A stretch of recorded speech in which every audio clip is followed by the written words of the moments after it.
अवधूत चिंतन श्री गुरुदेव दत्त श्री स्वामी समर्थ. नमस्कार भक्तांनो, बघूया 24 जुलै 2025 वार गुरुवार. आपल्या सगळ्यांनाच माहिती आहे की उद्या आषाढ महिन्यातील अमावस्या आहे. बघा, आषाढी अमावस्येला आपण दीप अमावस्या असे म्हणतो आणि हा दिवस दिव्यांचा सण म्हणून आपण साजरा करतो. दीप अमावस्या हे आपल्या मुलांसाठी, घरात यशाची प्राप्ती होण्यासाठी, पतीच्या कष्टाला कर्माला नशिबाची साथ मिळण्यासाठी, आपल्या घरात बरकत आणण्यासाठी, आपल्या घरात माता लक्ष्मीला प्रसन्न करून तिला स्थिर करण्यासाठी ही अमावस्या अत्यंत प्रभावी मानली जाते.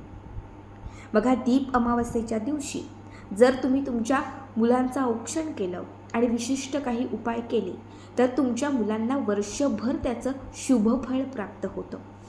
मुलांच्या ज्या कुरबुरी असतात त्या संपतात. मुलांना सतत लागणारी नजर असेल तर ती दूर होते. मुलांच्या मागे आजारपण असेल ते आजारपण कुठेतरी कमी होत जाते. बऱ्याच वेळा असं होतं की तुमची मुलं शिकत असतात पण शिक्षणात हवं तसं यश मिळत नाही. मुलं व्यवसाय करत असतात पण व्यवसायात त्यांची प्रगती होत नाही. तुमची मुलं नोकरी करणारी असली तरी नोकरीत त्यांना हवं तितकं यश मिळत नाही. बघा, प्रत्येक आई ही चिंतेत असते. कधी तिला वाटतं माझ्या मुलाला यश मिळावं, मुलाचा एक्झाममध्ये नंबर यावा, मुलगा प्रत्येक क्षेत्रामध्ये पुढे जावा. मुलगी असेल तरीही तिला वाटत असतं की माझ्या मुलीने भरपूर प्रगती करावी आणि त्यासाठी आपण सगळ्या गोष्टी करत असतो. प्रत्येक सणाला उत्सवाला आपण आपल्या मुलांसाठी बऱ्याच गोष्टी करत असतो. पण लक्षात ठेवा, वर्षभरामध्येही आषाढ अमावस्या अशी एकमेव अमावस्या असते जी आपल्या मुलांसाठी अत्यंत प्रभावी अमावस्या असते. आज या व्हिडिओमध्ये मी प्रत्येक आईसाठी असा एक उपाय सांगणार आहे. जर तुम्ही हा उपाय उद्या अमावस्येला आपल्या मुलांसाठी केला तर तुमच्या मुलांची प्रगती कुणीही रोखू शकणार नाही.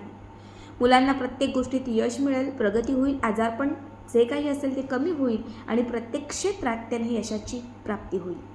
आता सगळ्यात पहिली गोष्ट म्हणजे तुमच्या घरात लहान बाळ असेल, तुमचा मोठा मुलगा असेल, त्या मुलाचं लग्न पण झालेलं असेल.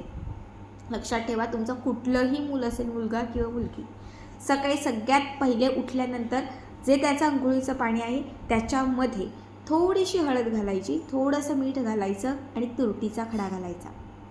घरात गोमूत्र असेल, गंगाजल असेल तर थोडंसं ते सुद्धा घाला. या पाण्याने उद्या जर तुम्ही तुमच्या मुलांना आणि घरातल्या सगळ्यांना स्नान करायला लावलं तर त्यांच्यामध्ये असणारी निगेटिव्हिटी, जो काही त्यांचा ओरा निगेटिव्ह असेल तो पूर्ण पॉझिटिव्ह होईल. ही पहिली गोष्ट. आता दिवसभरात कधी सकाळ ते संध्याकाळ कुठल्याही वेळात आता जो उपाय तुम्हाला मी सांगणार आहे तो तुम्ही करू शकता. छान एखादा चौरंग किंवा पाट घ्यायचा आहे, त्याच्यावरती एक आसन घालायचं आहे, तिथे तुमच्या मुलांना बसायला सांगायचं आहे.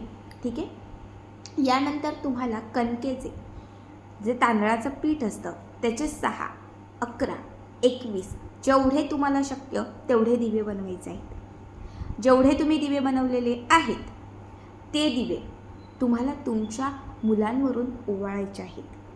प्रत्येक दिव्यामध्ये तुम्हाला तेल घालायचं आहे किंवा तूप घालायचं आहे. तूप, तेल काहीही चालेल. ज्यांच्याकडे गोल फुलवात आहे आवर्जून त्यांनी त्याच्यामध्ये छान फुलवात घाला. नसेल तर लांब वात घातली तरीही हरकत नाही. ठीक आहे. यानंतर या प्रत्येक दिव्यामध्ये जेवढे दिवे तुम्ही कणकेचे बनवून घेतलेले आहेत त्या प्रत्येक दिव्यामध्ये तुम्हाला चिमूटभर धने घालायचे आहेत. जे धने आपण लक्ष्मीपूजनात वापरतो, आपल्या घरामध्ये जे धने असतात हिरवे, हेच धने, चिमूटभर धने तेवढ्या दिव्यांमध्ये घालायचे आहेत.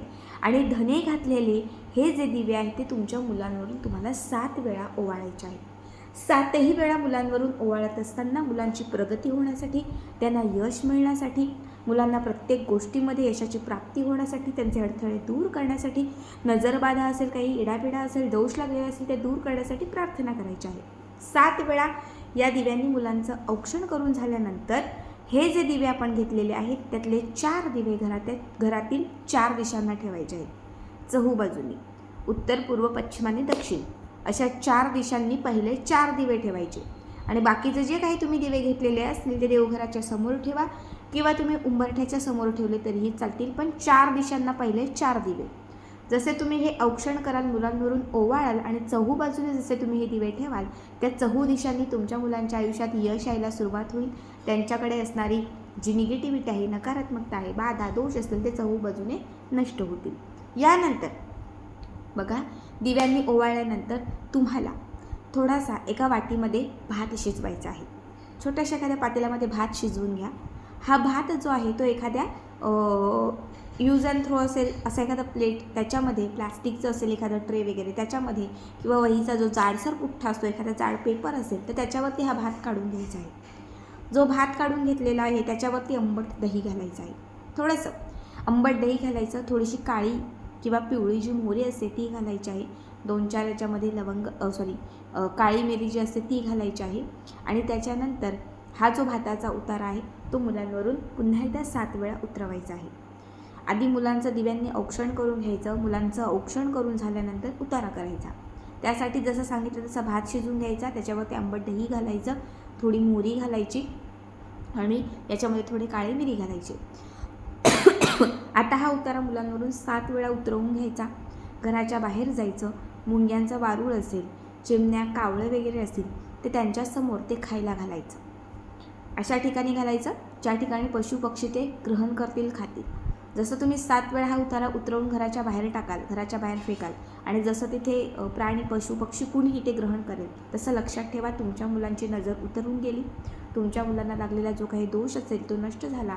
मुलांची जी काही रोखलेली, थांबलेली प्रगती आहे ती व्हायला सुरुवात होईल आणि प्रत्येक गोष्टी तुमच्या मुलांना यश यायला सुरुवात होईल. त्याच्यानंतर तिसरा उपाय तुम्हाला मी सांगते. तिसऱ्या उपायासाठी तुम्हाला काय करायचं आहे, एक कोळसा घ्यायचा आहे. मी मागेच एक व्हिडिओ टाकलेला, त्यात बऱ्याच लोकांना कोळसा कळालं नव्हतं. बघा, कोळसा कुठेही मिळतो. जे मके भाजतो आपण, तर जे लोक मके भाजून देतात आपल्याला त्यांच्याकडे कोळसे असतात. जे लोक इस्त्री करतात त्यांच्याकडे कोळसे असतात. जे लोक खेड्यातच राहतात, जे लोक चूल पेटवतात त्यांच्याकडे भरपूर कोळसे असतात. काळा जो कोळसा असतो हाच कोळसा. ज्यांच्याकडे वीटभट्टी असते त्यांच्याकडेही भरपूर कोळसे असतात. फक्त एक कोळसा, काळा कोळसा एक तुम्हाला घ्यायचा आहे. थोडीशी पिवळी किंवा काळी मोहरी घ्यायची आहे. सोबत तुम्हाला 5 काळी मिरी घ्यायची आहेत. लसूण अख्खं सालासगट असणारे 1 किंवा 2 लसणाची पाकळी तुम्हाला घ्यायची आहे. आणि त्याच्यासोबत थोडासा तुम्हाला भात घ्यायचा आहे. शिळा भात रात्रीचा घ्या, संध्याकाळी करता येतं दुपारचा भात घ्या, दुपारी करता येतं सकाळचा भात असेल तर कुठलाही. फक्त तुम्हाला थोडासा शिळा भात घ्यायचा आहे. वाटल्यास आजच रात्री थोडासा भात बाजूला करून ठेवला तरीही चालेल. जेवढं साहित्य तुम्हाला सांगितलेलं आहे तेवढं साहित्य या 2 हातांमध्ये घ्यायचं आहे. थोडं या हातात, थोडं ह्या हातात. या दोनही हातांमध्ये जेवढं साहित्य सांगितलेलं आहे, कोळसा तुम्ही 2 कोळसे घेऊ शकता, 2 लसणाच्या पाकळ्या घेऊ शकता. जो भात आहे तो तुम्ही थोडा जास्त घेऊ शकता. त्याच्यासोबत काळी जी मिरी आहे ती तुम्हाला घ्यायची आहे. हे सगळं साहित्य या 2 हातांमध्ये घ्यायचं आहे. मुलांना एका पाटावर चौरंगावर बसायला सांगून मुलांवरून या पद्धतीने अँटी क्लॉकवाईज 7 वेळा मुलांवरून असा तुम्हाला उतारा करायचा आहे. या पद्धतीने मुलांवरून उतारा करत असताना माझ्या मुलांना लागलेली कुत्र्यांची, प्राण्यांची, पक्ष्यांची किंवा माणसांची नजर निघून जाऊ दे.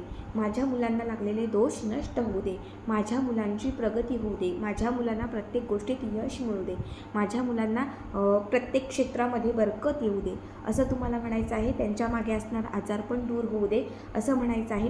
आणि त्याच्यानंतर 7 वेळा असा उतारा केल्यानंतर हे घराच्या बाहेर घेऊन जायचं आहे आणि याच क्रॉस पद्धतीने हे तुम्हाला फेकून द्यायचं आहे. याच क्रॉस पद्धतीने हे फेकून द्यायचं आहे. हात झटकायचा आहे, पायावर पाणी घ्यायचं आहे आणि त्याच्यानंतर घरात यायचं आहे. या पद्धतीने जरी उद्याच्या दिवशी तुम्ही तुमच्या मुलांवरून नजर काढली तर तुमच्या मुलांना लागलेली नजर, बाधा, आजारपण, दोष, क्लेश, कलह सगळं तुमच्या मुलांच्या आयुष्यातून कायमचं लांब जाईल.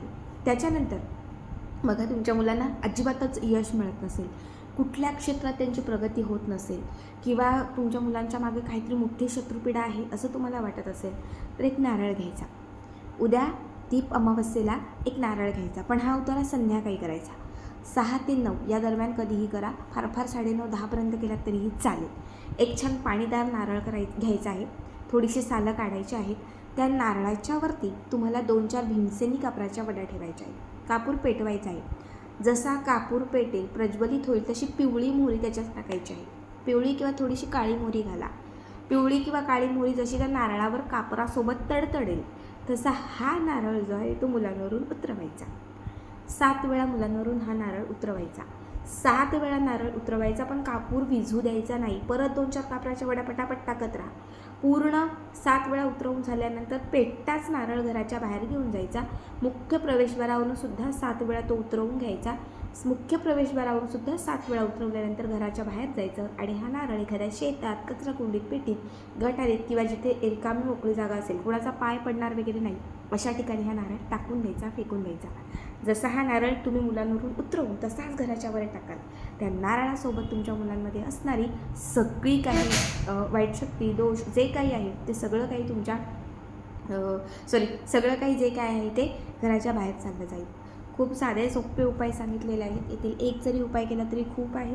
1 करा, 2 करा, शक्य असतील तर अगदी सगळे करा. आणि आजचा हा व्हिडिओ तुम्हाला कसा वाटला कमेंट करा. श्री स्वामी समर्थ. जय जय स्वामी समर्थ.